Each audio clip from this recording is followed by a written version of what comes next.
Now, this is a question that I would like to know the answer to. Have you ever taken the time to really find out about the lives led by older people that you know?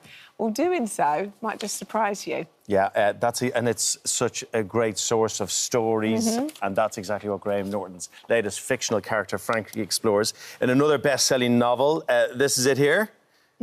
Graham is here to tell us more about it. Graham, good morning. How are you? I'm very well. It's now my baby's out in paperback. It's a summer read, everyone. It's a summer read. That's what it is. We like a good summer read, don't we? So, it is it's exactly what you're describing. It's that it's a very nondescript, ordinary, you wouldn't look at her twice, older lady living in East London, and she has a fall, hurts her ankle, and she needs someone to care for her. And that carer turns out to be a young Irish guy who comes from the little place in West Cork where she's from, and that kind of link unlocks Frankie, and she starts telling him about this extraordinary life that she's had. See, I am always curious about... I kind of like that bond between a younger person and an older person. There's a really special relationship there. Remember, was it Channel 4 did that show where they sent kids into care homes? Yes. And it was so... beautiful. Lovely. It was really, really special. Tell us about some of Frankie's highlights. Don't give everything away, but what extraordinary things well, did basically, I think what's interesting about Frankie is she's actually a very passive character. Right. Things happen to her. You know, her best friend in the book is Nora, and she makes decisions. She decides to come to London and reinvent herself as this character called Nora. But stuff just happens to Frankie. So she's in a very bleak marriage in Ireland. She ends up in London, and then again just ends up in America, and then ends up in the art scene. She is in the restaurant scene in New York, which then kind of coincides with the AIDS epidemic in New York. She touches a lot of bits of our culture and bits of our cultural history.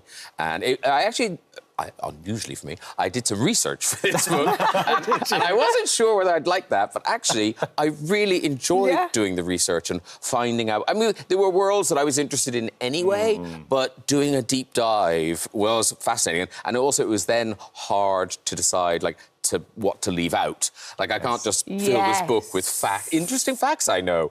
So you have to kind of smooth it out a bit. I was going to say that to you, in terms of, inspiration when you're building out these characters. I mean, research was involved in this, but where do you normally take inspiration from?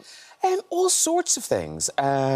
I've just started a new book, and the inspiration for that is something I found in a second-hand shop, this bit of embroidery, needlepoint on a piece of furniture.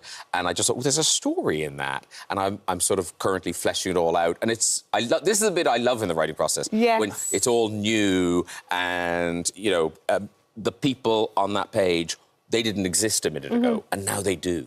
And that's the bit I love. At what point, Graham, does it just get so overwhelming, and the stories and the interlocking stories and the characters, and you go, actually, no, something like that? There is a bit about... I think there's a few bits, and I think every writer will tell you this, about a third of the way through and about two-thirds of the way through, where you think, oh, why did I ever see this? Yes. Who would ever be interested in these characters?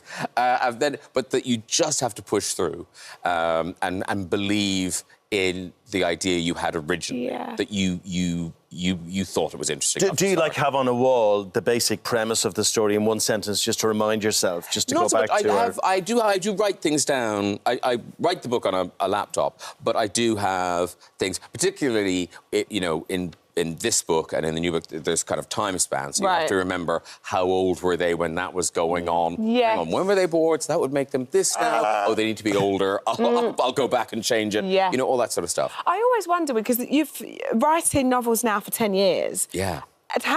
This is obviously a real focus for you now, aside from TV. How do you do it in chunks? Do you have to really sort of preserve your time and say this is for writing, or is it something that always... It's a bit of both, to be honest. Because it's my hobby, really. It's a thing I love doing outside of my day job. So right now, I'm just finding time on my laptop.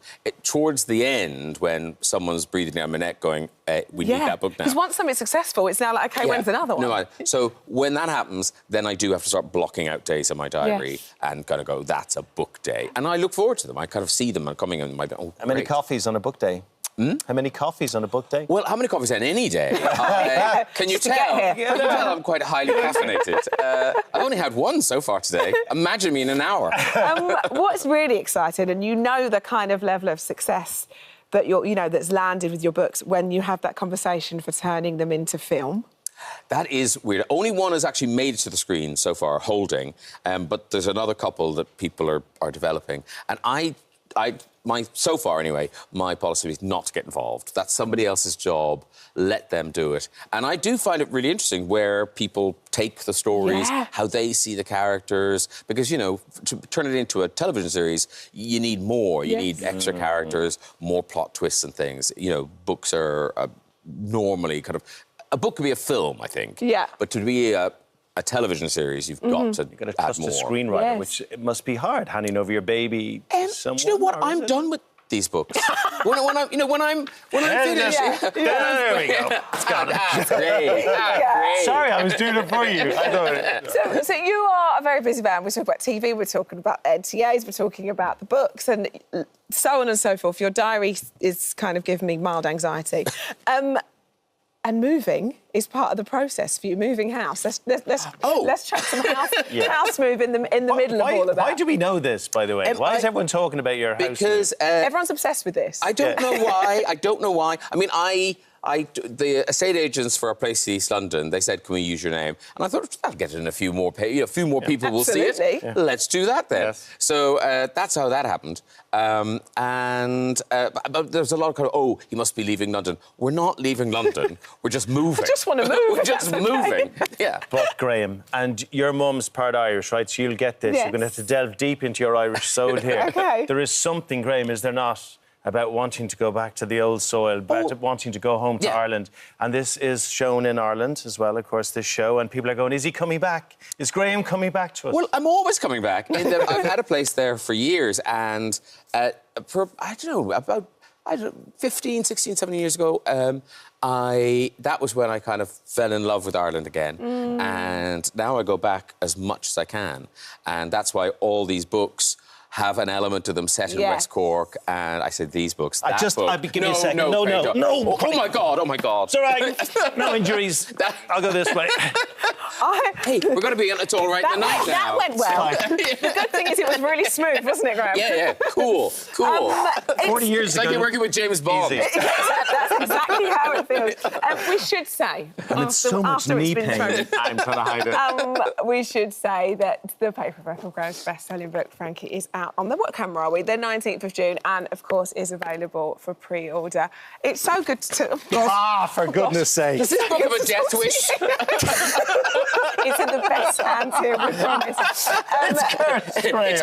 It's hot. It's so good to see you and hear all about it. Good luck with the move. Oh, thank you very much. We want to buy a house. Yes. The reality TV show we didn't even get to talk about, but sure, look. The Neighbourhood is next year. I'll be back. All right. Thank you so much for visiting our This Morning YouTube channel. We upload new content every single day, so go ahead and hit that subscribe button, and we'll see you in the morning.